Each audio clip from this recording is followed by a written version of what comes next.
Salamullah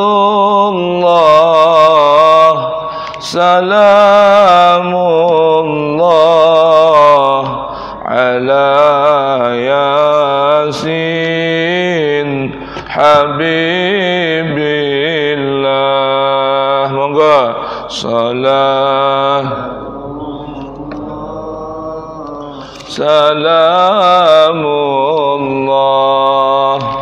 ala Taha Rasulillah. Salatullah Salamullah ala Yasin Habibillah. Tawassalna bismillah. Boleh ambil itu kitab tuh di rak tuh yang di bawah yang tebal-tebal merah-merah tuh yang di rak Rasulillah yang tebal tuh yang tebal merah-merah. Wa kulli mujahidin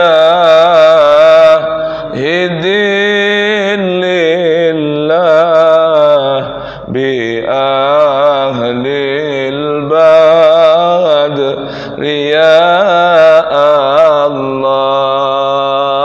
Salam. Terima kasih.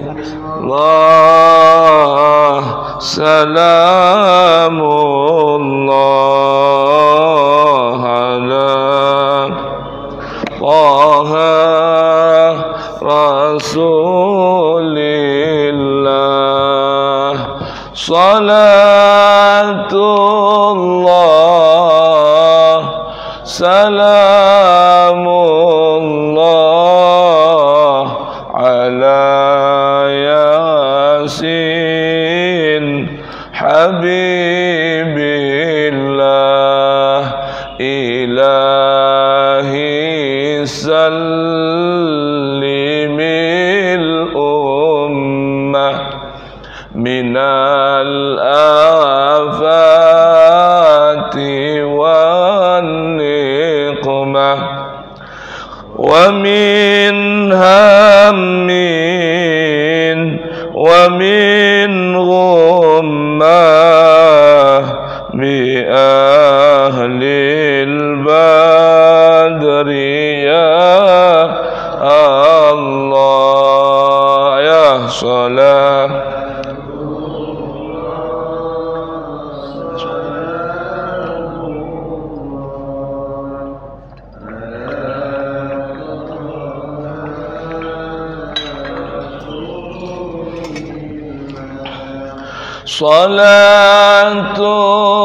Salatullah ala Yasin Habibillah. Ilahi najjina wa kshif jami'a aziyati wasrif makaidah biha wal tuf bi ahlil badri ya Allah. Salatullah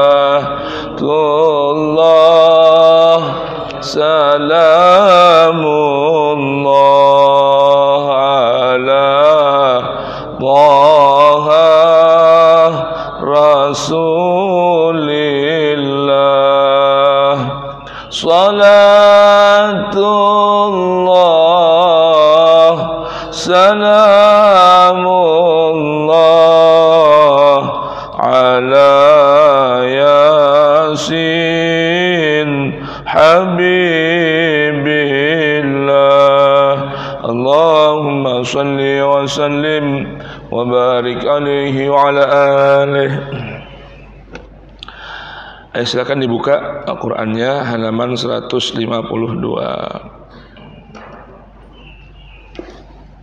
Quran Suratul A'raf.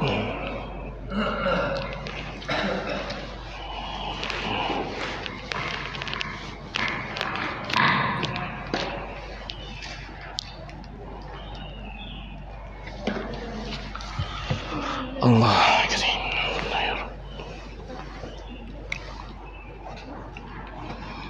Bismillahirrahmanirrahim. Alhamdulillahirabbil alamin wassalatu wassalamu ala sayyidil mursalin sayyidina wa maulana Muhammadin wa ala alihi at-tahirin wa ashabihi al-akramin wa radiyallahu ta'ala an baqiyatis sahabati ansarihim wal muhajirin wa tabi'ihim bi ihsanin ila yaumiddin. Subhanaka la ilma lana illa ma 'allamtana innaka antal alimul hakim wa la hawla wa la quwwata illa billahil aliyyil azim. Wa rabbi shrah li sadri wa yassir li amri wahlul 'uqdatan min lisani yafqahu qawli. Rabbana atina min ladunka rahmatan wa hayyi' lana min amrina rashada. Rabbana zidna ilman hab lana hukma 'allimna min ladunka ilman tawaffana muslima wa alhiqna bis salihin wa akhiru da'wana anil hamdulillahi rabbil alamin. Hadirin dan hadirat jamaah Masjid Nurul Huda yang dirahmati Allah Subhanahu wa taala, DKM pengurus harian, para guru, para asatidz bimbing, khususnya akhina Al-Ustaz Aliyuddin, Ustaz Jamhuri dan yang lain-lainnya, yang mudah-mudahan kita semua senantiasa dirahmati, diberkahi, diridhai oleh Allah Subhanahu wa taala. Pagi hari ini kita akan renungkan panduan ayat suci Al-Quran dari surat Al-A'raf ayat ke-11 hingga ayat ke-25, dan nanti akan berlanjut berikutnya insyaallah ta'ala di pertemuan yang berikutnya nanti di seputar kisah Nabi Adam. Nah, dan nanti ayat 26 hingga seterusnya kisah tentang panduan kepada anak turun Adam. Baik, kita buka kajian tadabbur Al-Quran pagi hari ini dengan membaca Ummul Quran, Suratul Fatihah, seraya bermohon pada Allah Subhanahu wa taala. Pertama, mudah-mudahan Allah berkenan jadikan kita min ahlil Quran wa min ahlil Fatihah. Dan yang kedua, mudah-mudahan Allah Subhanahu wa taala berkenan ampuni ayah ibu kita, kakek, nenek, guru-guru kita, mertua yang sudah meninggal dunia, dan juga para jamaah Masjid Nurul Huda, donatur yang sudah meninggal dunia, yang mewakafkan tenaganya, harta dan pikirannya untuk Masjid Nurul Huda. Mudah-mudahan Allah Subhanahu wa taala jadikan kubur mereka raudhah min riyadil jannah. Dan mudah-mudahan kita masih hidup semua Allah berikan rahmat dan bimbingannya, serta Masjid Nurul Huda ditambahkan oleh Allah keberkahannya, dan juga para penghuninya bertambah ramai, ya, pemakmurnya bertambah ramai, dan mudah-mudahan Allah Subhanahu wa taala berikan kita hidup dalam keadaan mulia dan mati dalam husnul khatimah. Ala hadhihi niyah kullu niyatin salihah wa ila hadratin nabi. Al-Fatihah. A'udzu billahi minasy syaithanir rajim. Bismillahirrahmanirrahim. Alhamdulillahi rabbil alamin. Ar-Rahmanir Rahim. Maliki yaumiddin. Iyyaka na'budu wa iyyaka nasta'in. Ihdinas siratal mustaqim. Siratal ladzina an'amta 'alaihim ghairil maghdubi 'alaihim waladdallin. Rabbi ighfir li wa liwalidayya wa lil mu'minina amin. Baik, kita buka Quran surah Al-A'raf ayat 11 hingga ayat 36. A'udzu billahi as-sami'il 'alim minasy syaithanir rajim. وَلَقَدْ خَلَقْنَاكُمْ ثُمَّ صَوَّرْنَاكُمْ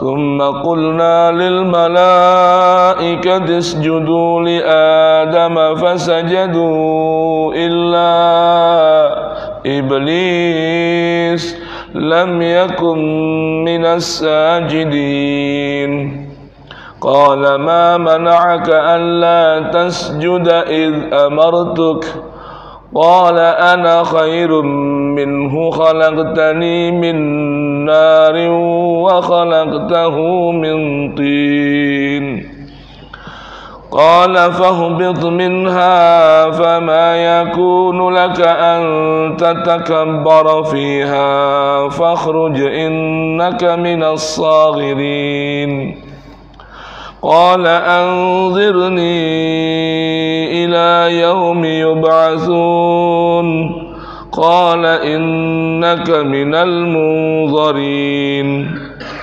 قال فبما أغويتني لأقعدن لهم صراطك المستقيم ثم لآتينهم من بين أيديهم ومن خلفهم وعن أيمانهم وعن شمائلهم ولا تجد أكثرهم شاكرين قال اخرج منها مذءوما مدحورا لمن تبعك منهم لأملأن جهنم منكم أجمعين ويا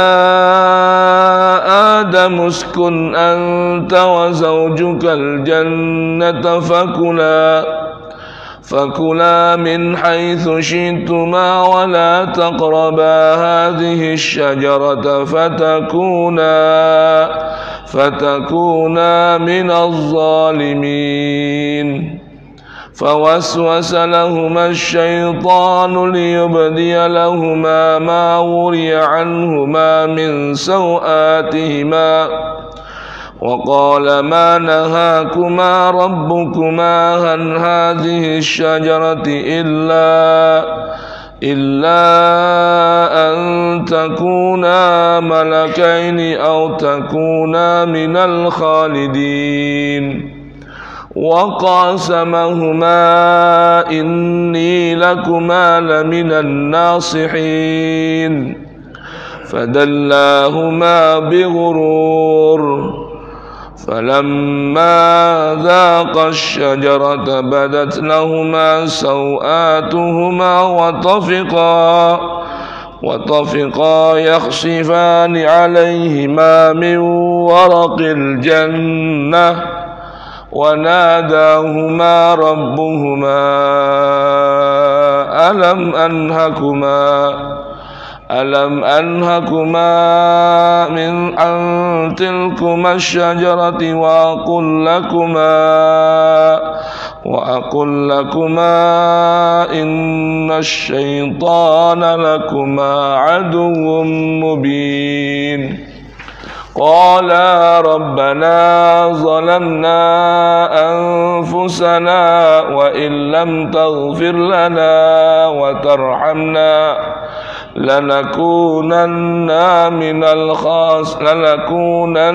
من الخاسرين قال اهبطوا بعضكم لبعض عدو ولكم في الأرض مستقر ومتاع إلى حين قال فيها تحيون وفيها تموتون ومنها تخرجون صدق الله العظيم اللهم ارحمنا بالقرآن واجعله لنا إماما ونورا وهدى ورحمة اللهم ذكرنا منه ما نسينا وعلمنا منه ما جهلنا وارزقنا تلاوته آناء الليل وأطراف النهار واجعله لنا حجة ya rabbal alamin. Walhamdulillahi rabbil alamin. Bismillahirrahmanirrahim.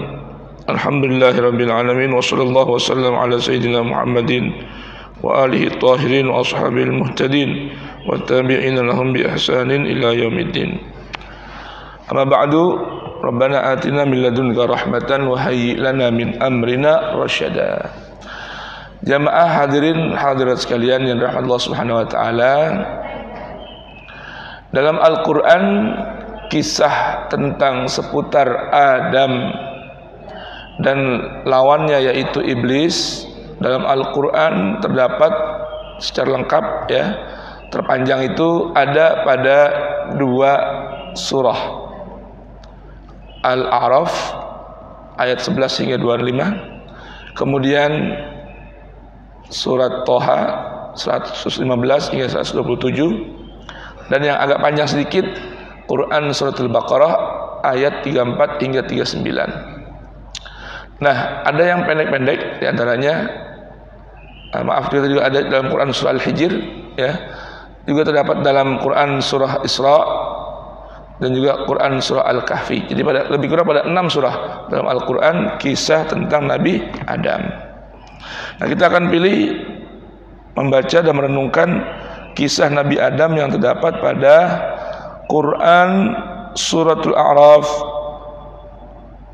ayat ke 11 hingga ayat ke 26.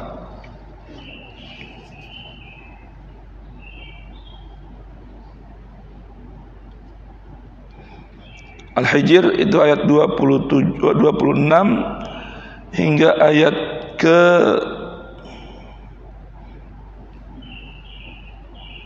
42, ya. Maaf, 43.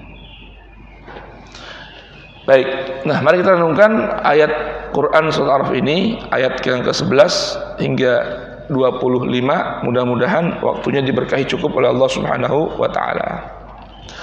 Allah Subhanahu wa taala berfirman mengajarkan kepada kita, yang mana pada ayat sebelumnya Allah memberitahukan tentang apa yang akan terjadi di hari kemudian. Pada ayat ke berapa? Ayat ke-8 hingga ayat ke-9 Allah Subhanahu wa taala menceritakan tentang kondisi nanti yang akan dirasakan pada setiap anak manusia sebelum mendapatkan ketetapan abadi di surga atau waliyadzubillah kekal selama-lamanya dalam api neraka. Nah, kemudian Allah Subhanahu wa taala mengajak kita merenung tentang kisah Nabi Adam beserta istrinya di hadapan iblis. Allah berfirman, walaqad khalaqnakum, dan sungguh kami telah ciptakan kalian, tanpa perlu ada contoh terlebih dahulu. Tsumma sawwarnakum, kemudian kami buat bentuk kalian. Allah bentuk kita dalam seindah-indah gambar, ya. Bahkan kalau dalam Quran surah At-Tin, laqad khalaqnal insan fi ahsani taqwim, dalam sebaik-baik sistem. Kalau sawwarnakum, bentuk sedemikian indah, bagus, tertata, terukur, ya. Kalau ahsani taqwim, sebagus-bagus sistem. Kalau kita mau lihat sistem dan anatomi tubuh kita, begitu dahsyat gambaran dari kekuasaan ciptaan Allah. Makanya Allah berfirman dalam ayat lain, wa fi anfusikum afala tubsirun. Bahkan dalam diri kalian pun ada gambaran kekuasaan Allah. Cuma sayang dari kita jarang yang mau melihat anatomi, sistem tubuh, keseimbangan darah, ya, oksigen dan lain sebagainya. Ini Allah yang Subhanahu wa taala ciptakan dan gambarkan hal itu. Nah, tsumma qulna lil malaikah, dengarkan kata Allah taala. Ini sekarang kalian akan tahu nih kisah antara ayah kalian Adam dan istrinya, dan juga kisah iblis. Tsumma qulna lil malaikati isjudu li Adam. Kemudian kami berkata kepada para malaikat, usjudu li Adam. Usjudu li Adam. Sujudlah kalian kepada Adam. Semua malaikat, ayo sujudlah kalian kepada Adam, illa iblis, kecuali iblis. Lam yakun minas sajidin, tidak ada si iblis minas sajidin, termasuk bahagian dari yang bersujud kepada Adam. Sepintas nih, kalau kita melihat ayat ini, seakan-akan iblis itu bahagian dari malaikat, betul ya? Coba dengarkan contohnya kita ilustrasikan gini. Para jamaah Masjid Nurul Huda, ya, duduklah kalian semua. Maka semua duduk kecuali satu orang. Nah, itu gambaran sementara yang ada di benak kita. Yang enggak duduk itu bahagian dari jamaah Nurul Huda atau bukan? Sepintas bagian ya. Jamaah semua duduk, ada satu sendiri. Nah, itu gimana kira-kira? Seakan-akan satu bagian dari jamaah. Nah, maka ada sebagian orang memahami iblis itu bahagian dari malaikat. Ya, bahkan katanya ada di buku tafsir Jalalain bahwa iblis itu bagian dari malaikat. Benarkah itu? Jawabannya tidak. Yang meyakini iblis atau yang orang menganggap menilai iblis itu bahagian dari malaikat, dengan sepintas melihat terjemah ini, itu bahagian yang salah secara tata bahasa Arab, bahasa Quran, dan juga dijawab oleh Quran dengan jawaban yang sebaliknya. Pertama, tatanan bahasa. Di sini ketika ada penyebutan usjudu, qulna lil malaikati usjudu li Adama, hai para malaikat semua, sujudlah kalian. Lil malaikati, sini ada harakatnya, lihat harakatnya, lil malaikati, illa iblisa, lihat tuh, kecuali iblis. Nah, di sini disebutkan oleh para ulama ahli bahasa Al-Quran, ketika dibaca illa iblisa, maka ini menunjukkan iblis bukan jenisnya malaikat. Kan sini disebutkan lil malaikati illa iblis. Yang pertama. Yang kedua, tentunya jawaban yang lebih tepat, lebih sempurna berasal dari Al-Quran. Karena konsep kita ini, kajian kita ini adalah memahami Quran sesuai penjelasan Quran. Di mana itu jawabannya? Terdapat dalam Quran surah Al-Kahfi ayat ke-50. Ya, Al-Kahfi ayat berapa? 50. Apa bunyi ayatnya? Ayatnya mirip dengan ini. Tsumma qulna lil malaikati isjudu li Adama, atau wa id qulna lil malaikati isjudu li Adama fasajadu illa iblisa kana minal jin. Kana minal jin. Kecuali iblis, dan iblis adalah bahagian dari kelompok bangsa jin. Ya, jadi Al-Quran tidak akan membiarkan orang bingung. Ya, maka Al-Quran di ayat lain menjelaskan maksud ayat yang ada di sini. Baik. Lam yakun minas sajidin, maka iblis yang berasal dari golongan jin tidak masuk dalam rombongan yang bersujud kepada Adam. Perhatikan ini. Allah Subhanahu wa taala melanjutkan firman-Nya dengan sebuah dialog. Karena Allah tidak mau menghukum seseorang tanpa adanya interogasi dan bukti. Jadi Allah itu memberikan hukum nggak akan serampangan. Pasti ditanya dulu alasannya apa melanggar perintah Allah. Allah berkata kepada iblis, qala ma mana'aka alla tasjuda id amartuk. Allah berkata, Iblis, ma mana'ak, apa yang menghalangi dirimu? Apa yang menghalangi dirimu? Alasannya apa tuh? Apa alasan an la tasjuda, engkau tidak mau sujud? Iz amartuk, ingat saat aku Allah memerintahkanmu. Iblis kan tahu bahwa Allah yang menciptakan iblis. Iblis paham bahwa Allah yang menciptakan malaikat. Iblis juga ngerti kok bahwa Allah yang menciptakan Adam. Karena iblis kan disebutkan sudah menjadi hamba-hamba Allah yang mengabdi pada Allah sekian tahun, bahkan ribuan tahun disebutkan begitu. Coba ini. Cuma ada logika berpikir iblis yang salah. Apa jawab iblis? Qala, iblis berkata, ana khairun minhu. Ana khairun minhu. Aku lebih baik daripada Adam. Ya.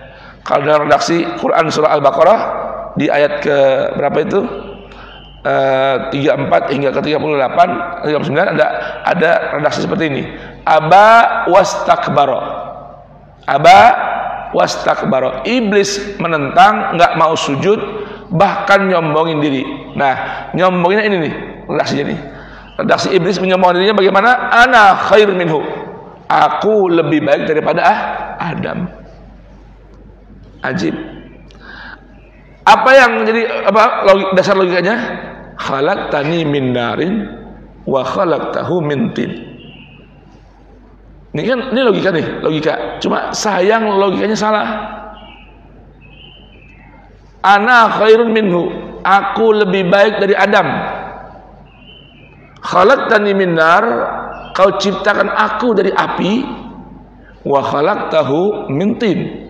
Dan kau ciptakan Adam dari tanah liat yang kotor yang bau. Atau dalam redaksi ayat lain, min hama'in masnun, min tinin lazib. Ya, dan berikut dan seterusnya. Kau ciptakan aku dari api dan kau ciptakan Adam dari tanah. Memang siapa yang bilang api lebih baik dari tanah? Ada yang bilang gitu? Kan nggak ada. Semua ciptaan tuh Tuhan. Api, tanah, air, cahaya, semua ciptaan tuh Tuhan.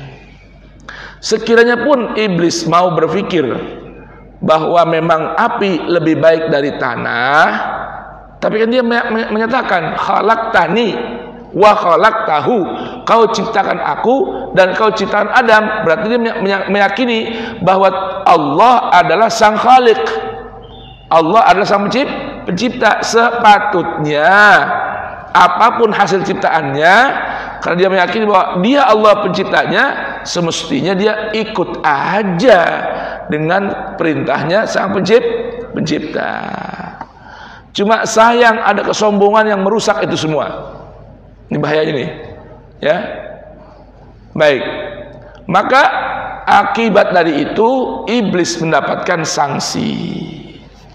Ya, ingat ya, ini ayat mengajarkan kita nih, ayat keberapa 12 ini, bahwa Allah nggak akan berikan sanksi hukuman sebelum mengetahui apa yang menjadi alasan pelanggaran. Tuh, ini gambar apa nih? Gambaran keadilan Tuhan dalam menetapkan satu keputusan. Lihat coba, ajib Al-Quran. Ya, indah kata Al-Quran tuh.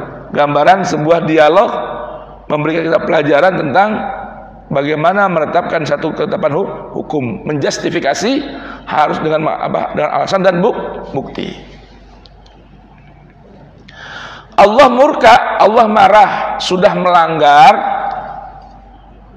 ya enggak mau menurut, sombong pula, dan kesombongannya dengan alasan yang salah. Coba jamaah, kita lihat, coba kita berandai-andai nih. Kita berandai-andai, gunakan logika kecerdasan kita nih. Seandainya iblis menjawab seperti ini, iblis, apa yang mencegahmu Apa alasanmu tidak mau bersujud kepada Adam? Padahal kamu tahu aku yang menciptakanmu, aku yang menciptakan Adam, maka aku perintahkan engkau sujud kepada Adam.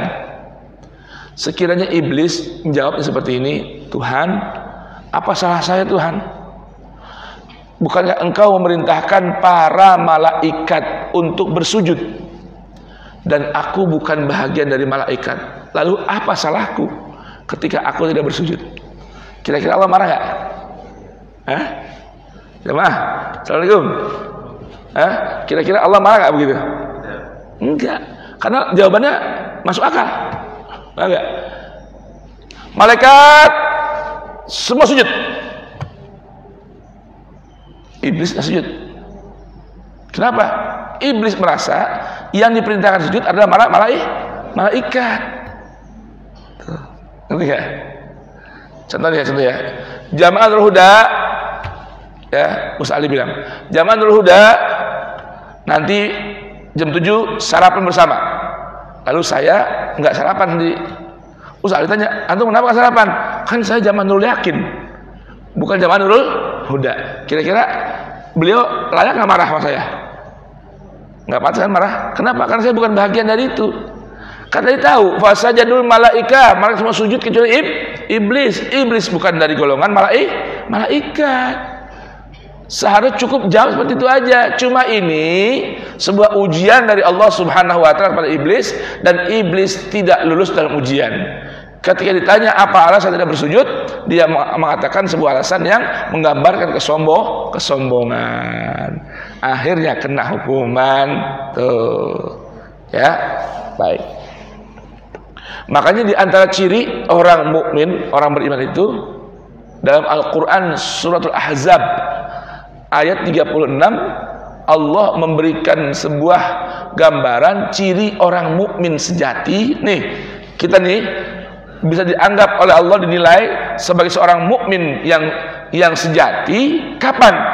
Saat tidak ada tawar-menawar di hadapan perintah Allah, di hadapan ketetapan Allah. Allah bilang A, injih, sendiri kau tahu. Nah, itu namanya apa? Mukmin sejati. Dan hal itu diwajibkan bagi orang beriman di hadapan Allah. Baik. Maka apa hukumannya? Sanksinya apa sanksinya? Qala fahbit minha. Allah berfirman, fahbit minha. Maka turunlah engkau iblis, turunlah kamu minha dari surga. Baik. Kenapa Tuhan berikan hukuman sanksi pada iblis turun dari surga? Fama yakunu laka an tatakabbara fiha. Karena kamu tidak punya bahagian untuk melakukan kesombongan di dalam surga. Tuh. Ya. Maka dari ayat ini ya, sebuah ketetapan muncul, surga itu bukan tempat orang-orang sombong.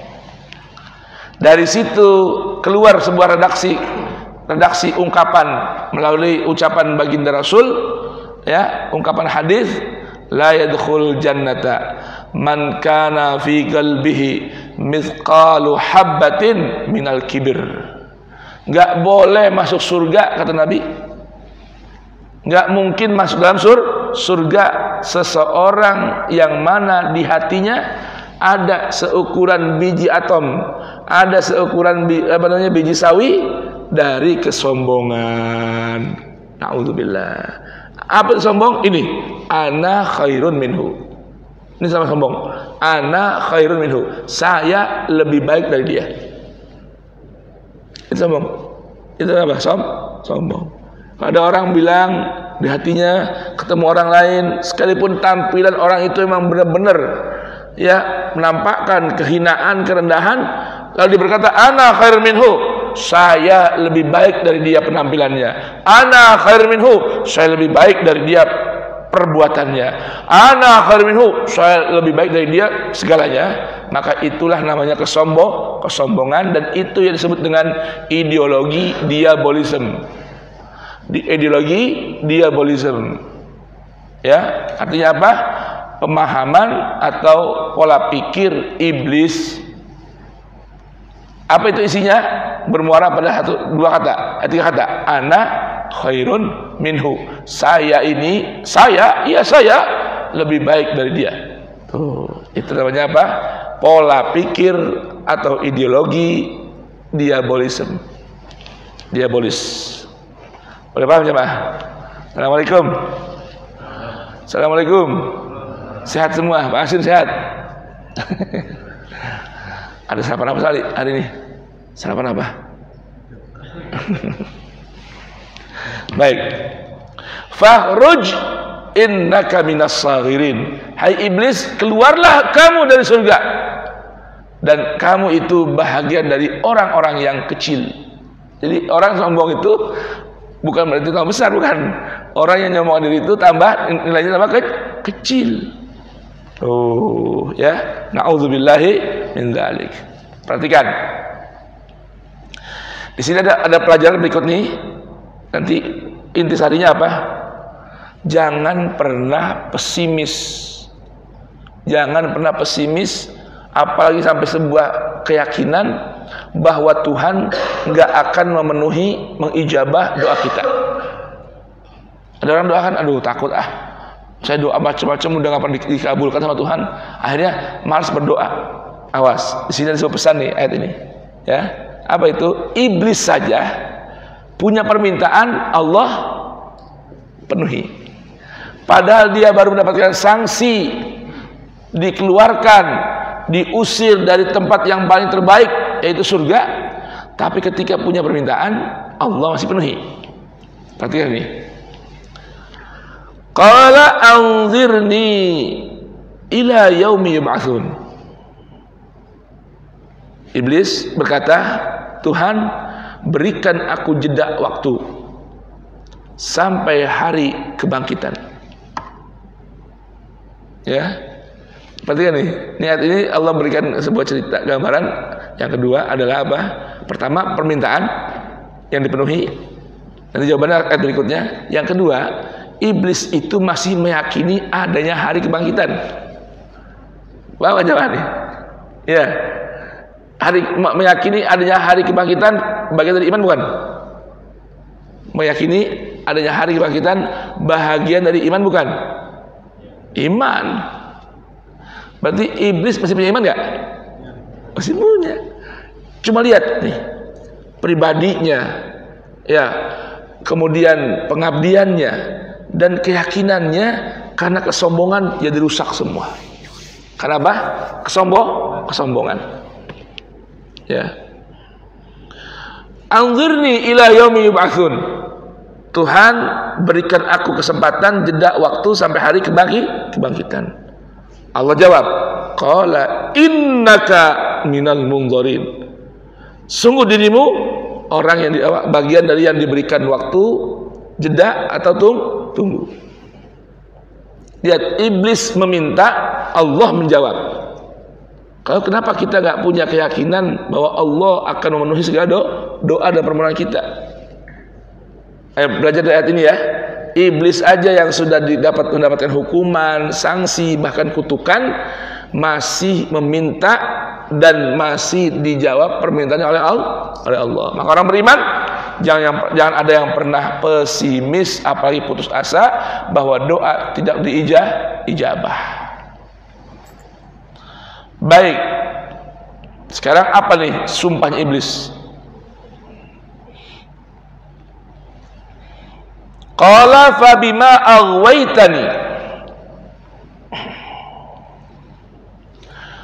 Tuhan, maka dengan sebab Engkau telah berikan aku keputusan bahwa aku orang yang tersesat,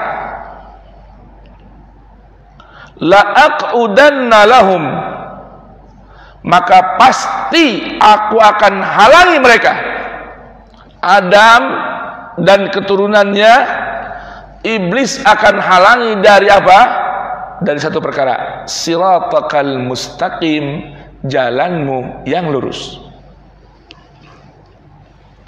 Jamaah, kalau kita renungkan ya definisi siratal mustaqim, as-siratal mustaqim itu apa artinya kira-kira? Kalau terjemahannya jalan Allah yang lurus. Lalu apa itu jalan Allah yang lurus? Nah, karena ini redaksi Quran, maka kita cari jawaban dari Al-Quran supaya nggak multi pemahaman. Bagaimana caranya? Ingat ya, konsep kajian saya kan sudah saya berikan keywordnya, bahwa ayo pahami Quran sesuai penjelasan Quran. Karena kalau memahami Quran melalui penjelasan orang-orang, tentunya beda-beda punya penjelasan. Saya dan Anda bisa berbeda, beda nggak? Beda. Makanya caranya bagaimana? Caranya simple. Kata sirat mustaqim kumpulkan dalam Al-Quran ada berapa kata? Tuh, kumpulin. Kata siratul mustaqim itu ada berapa? Nah, rupanya sirat mustaqim itu dalam Al-Quran disimpulkan diantaranya terdapat dalam Quran surah Yasin. Dalam Quran surah Yasin apa? Ada ayat yang berbunyi wa ani'buduni hadza siratum mustaqim. Betul enggak? Ada itu. Apa kata Allah? Wa ani'buduni, dan mengabdilah kalian kepada aku, ya. Menyembahlah kepada aku, hadza siratun mustaqim, inilah yang disebut dengan jalan yang lurus. Tuh, jadi jalan yang lurus itu apa? Penghambaan diri, pengabdian diri kepada Allah. Baik. Kemudian tsumma la'atiyannahum min baini aydihim wa min khalfihim wa an syama'ilihim wa an aymanihim wa an syama'ilihim wa la tajidu aktsarahum syakirin. Kemudian pasti aku akan datangi mereka. Halangi, nggak cukup dihalangi, didatengin oleh iblis, Adam dan keturunannya. Dari mana? Min baini aidihim, dari arah depan. Kemudian wa min khalfihim, dari arah belakang. Wa an aymanihim, dari arah sebelah kanan. Wa an syama'ilihim, dari arah kiri. Wala tajidu, dan engkau tidak akan dapati aktsarahum, kebanyakan dari mereka anak Adam, syakirin, mau menjadi orang yang bersyukur kepada Allah. Baik, nih cara dan arah iblis menghalangi anak Adam dari mengikuti jalan Allah yang lurus. Ada makna lain dari sirat mustaqim itu adalah Al-Quran. Nih, Al-Quran artinya apa? Jalan yang lurus. Maka kalau orang menjauhi Al-Quran, hati-hati, nanti jalannya nggak lurus, akan bisa nyasar ke tempat yang lain. Tuh. Iblis akan datang dari arah depan, godaannya, bujuk rayunya, bisikannya, penyesatannya. Dari arah belakang, dari arah kanan, dari arah kiri. Coba, mana arah yang tidak disebutkan oleh iblis? Bawah dan atas. Itu tidak disebutkan oleh iblis. Berarti dua arah itu menjadi sebuah pintu aman agar kita tidak tergoda oleh upaya dan halangan iblis dari mengikuti jalan Allah yang lurus. Apa itu atas? Angkat tangan, berdoa pada Allah Ta'ala. Begini, doa itu ada beberapa kondisi. Kondisi normali Nabi ajarkan dan praktekkan doa angkat tangan seukuran dada, dan satu sama lain dipertemukan. Begini, coba angkat tangannya. Ini doa yang cara berdoa nih yang Nabi ajarkan begini. Bukan begini ya, bukan. Ya begini. Tangan dibuka ini. Ini apa sih isi maknanya? Tafaul, gambaran dari apa? Meminta, ya, kemudian diberi dan di mana? Diwadahi, disambut pemberiannya. Ini bukan sededak. Jadi jangan begitu ah. Amin ya Allah. Amin ya Allah. Gusti Allah, saya minta ya Allah, inas'aluka ridhaka wal jannah wa na'udzubika min sakhatika nar. Ini namanya orang enggak doa dengan apa? Dengan tata cara yang Nabi ajarkan ini. Ya. Atau berdoa, Allahumma inna nas'aluka ridhaka wal jannah wa na'udzubika min sakhatika nar. Ya. Ini yang Nabi ajarkan dalam kondisi normally. Nah. Ada dalam saat wajahnya ditundukkan ya ke arah tangan. Makanya ada riwayat hadis setelah berdoa Nabi ajarkan untuk usap kawan. Ya, setelah selesai doa ini selesai, tafaul kan supaya apa yang kita minta setelah kita tampung usapkan ke seluruh anggota badan kita. Ada kondisi urgent namanya ibtihal. Doa yang mengharapkan segera cepat dikabulkan. Contohnya ketika perang istisqa.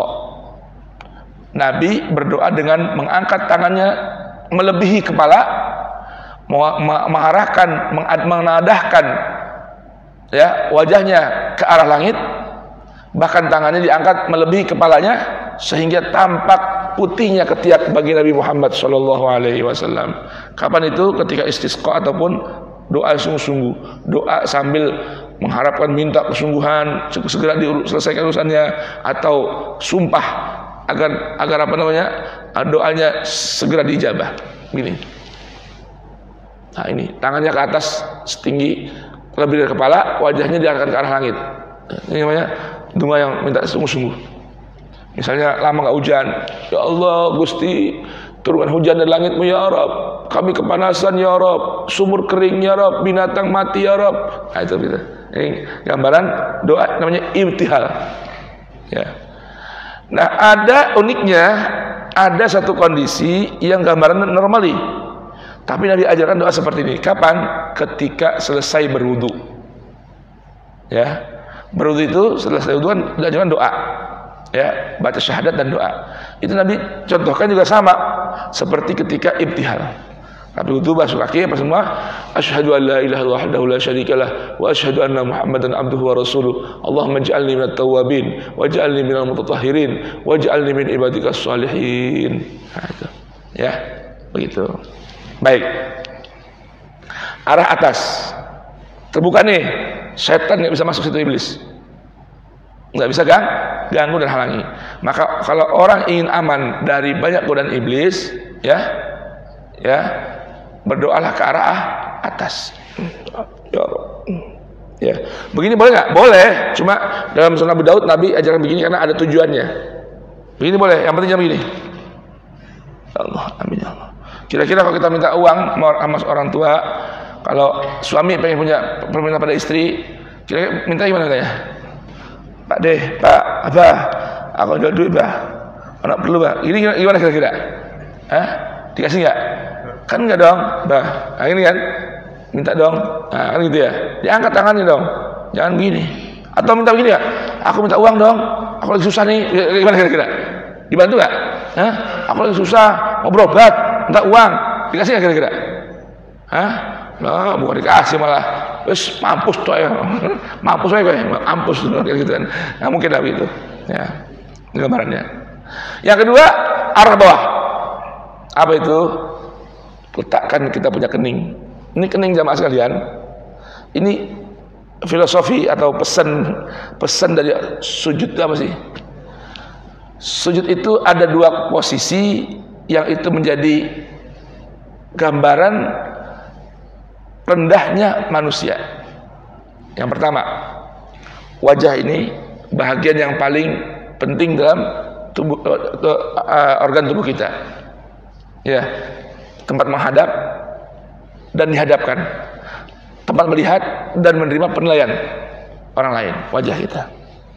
Ya, Nah, ini kening, bagian penting dari wajah, hidung dan mulut, 3 nih. Itu letakkan di bumi. Mohon kepada Allah permohonan agar dijaga dari godaan setan. Jadi kalau bisa sujudnya 3 titik ya. Kening, hidung, mulut. Ya, minim sekali kening. Yang kedua, lihat bahagian yang terpenting dari tubuh kita adalah aurat. Aurat. Ketika bersujud, aurat kita ya posisinya di atas dari kening kita. Betul nggak? Bisa nggak sujud wajahnya lebih tinggi dari aurat, dari kemaluan? Bisa nggak? Ini kan kening kita di bawah, kita punya aurat ini, maaf, 2 kemaluan kita di atas kepala. Dan ketika berjamaah, lihat Allah ajarkan, misalnya yang jadi imam orang rendahan, yang jadi makmum petinggi, ya, misalnya di masjid Istana Negara, kan yang jadi imam bukan presiden kan, ya, imamnya masjid. Lihat coba, kepala orang semua di bawahnya kemaluan, betul gak? Ya. Kalau imamnya anak, makmumnya ayah, orang tuanya, maka kepalanya ayah, di bawah kelaminnya anak. Kalau imamnya bawahan, di belakangnya makmumnya adalah presiden atau petingginya, maka kepala dan wajahnya si presiden di bawah kemaluan imamnya tuh. Ini pesan nih, bahwa kita nggaklah layak menyombongkan diri melalui wajah dan aurat kita, karena semua ada waktunya menjadi rendah. Bahkan kepala kita di bawah dubur, kepala kita di bawah kubul. Coba kepala nih dan kening kita, tempat kita, otak kita berpikir, ya, tempat kita memori kita di sini semua, Allah perintahkan letakkan di bawah kemaluan. Tuh. Maka arah bawah ini satu arah yang dijaga, dibuka oleh Allah Subhanahu wa taala untuk menjadi pintu agar kita tidak dihalangi oleh godaan setan. Oh ya. Jadi perbanyak doa, perbanyak sujud. Maka ana khair minhu akan hilang dari diri kita. Penyakit sombong iblis ini akan Allah hilangkan dari diri kita. Baik. Lalu ada nggak orang yang Allah berikan jaminan selamat dari 4 arah ini? Ada nggak? Siapa saja kira-kira tuh orang yang Allah selamatkan dari 4 arah pintu masuk godaan setan, depan, belakang, kanan dan kiri. Itu ada terdapat dalam Quran surah Al-Hijr ayat ke-42. Kita baca ayat 40, 41 dan 42. Nah, ini kan ayatnya serupa nih. Coba dibuka halamannya 264. Coba dibuka Qurannya. Halaman 264.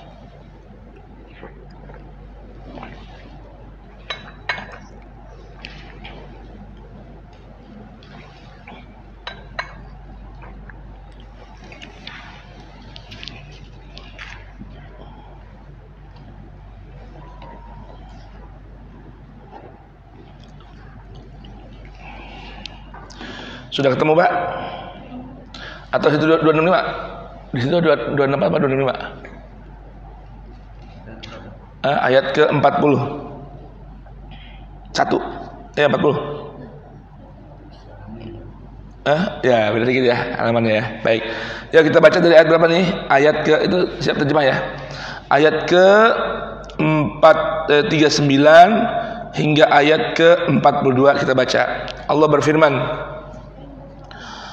Qala rabbi bima aghwaytani la uzayyinanna lahum fil ardi wa la ughwiyannahum ajma'in illa ibadaka minhumul mukhlasin qala hadza siratun mustaqim inna ibadi laysa laka alaihim sultanun illa man ittaba'aka minal ghawin wa inna jahannama lamau'iduhum ajma'in.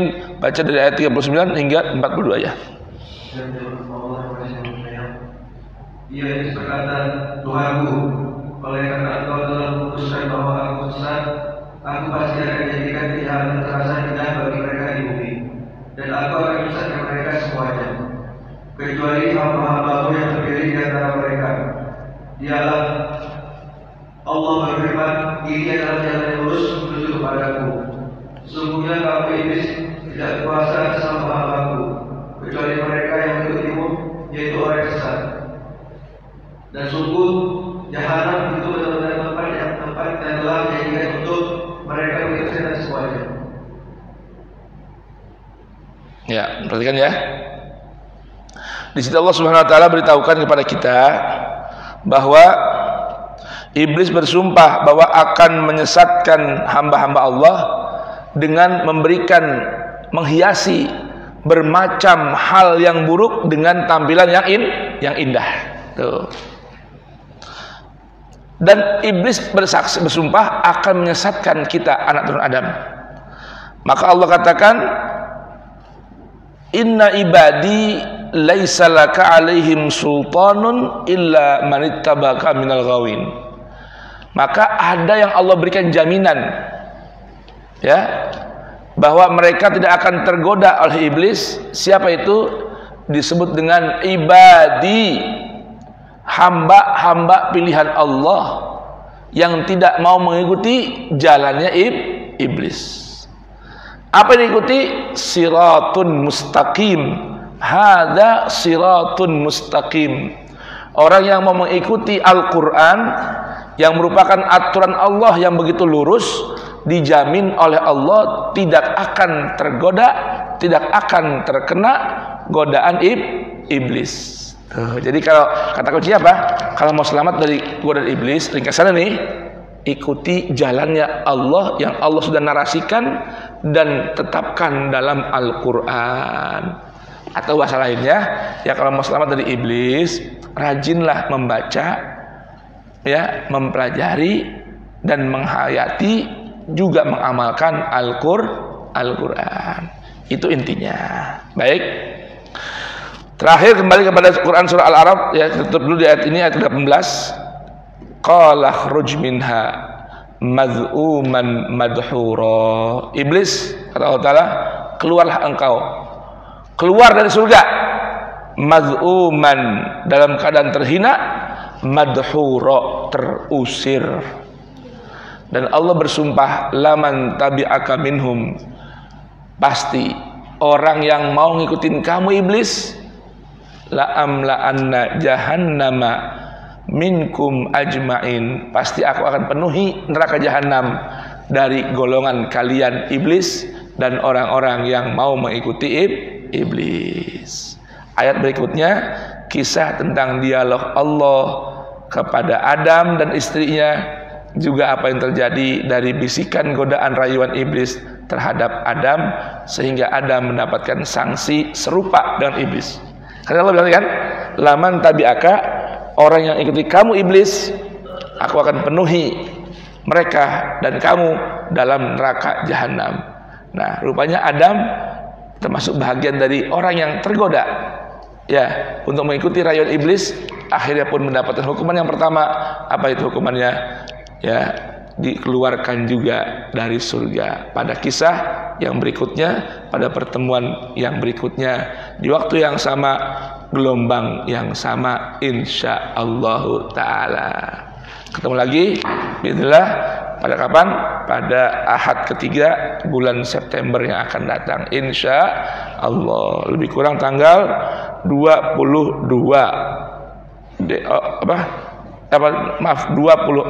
bulan tanggal 17 bulan September, insyaallah. Tutup dengan Allahumma rahamna bil Qur'an waj'alhu lana imaman wa nuran wa hudan wa rahmah. Allahumma dzakirna minhu ma nusina wa 'allimna minhu ma jahilna warzuqna tilawatahu ana al-laili wa atrafan nahar waj'alhu lana hujjatan ya rabbal alamin walhamdulillahi rabbil alamin. Subhanakallahumma bihamdik asyhadu an la ilaha illa anta astaghfiruka wa atubu ilaik. Subhana rabbika rabbil izzati amma yasifun wa salamun alal mursalin walhamdulillahi rabbil alamin. Wassalamu alaikum warahmatullahi wabarakatuh.